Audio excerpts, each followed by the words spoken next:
आदाब नाजरीन, हर मकदम आपका लाजवाल चैनल में मैं हूं नरेंद्र सिंह ठाकुर। आइए नजर आते हैं खास खबर पर।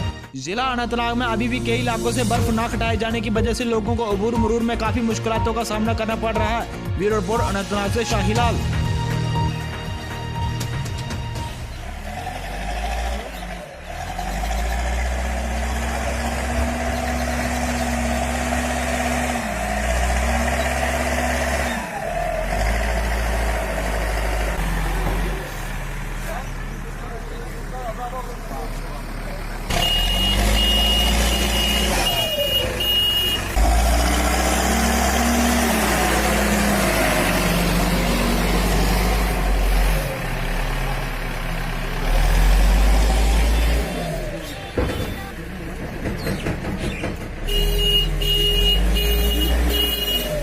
लाजवाल उर्दू न्यूज़ यूट्यूब चैनल को सब्सक्राइब जरूर करें और बेल आइकन पर क्लिक करें। बेल आइकन पर क्लिक करने से आपको ताज़ा तरीन खबरों की फौरी जानकारी मिलेगी।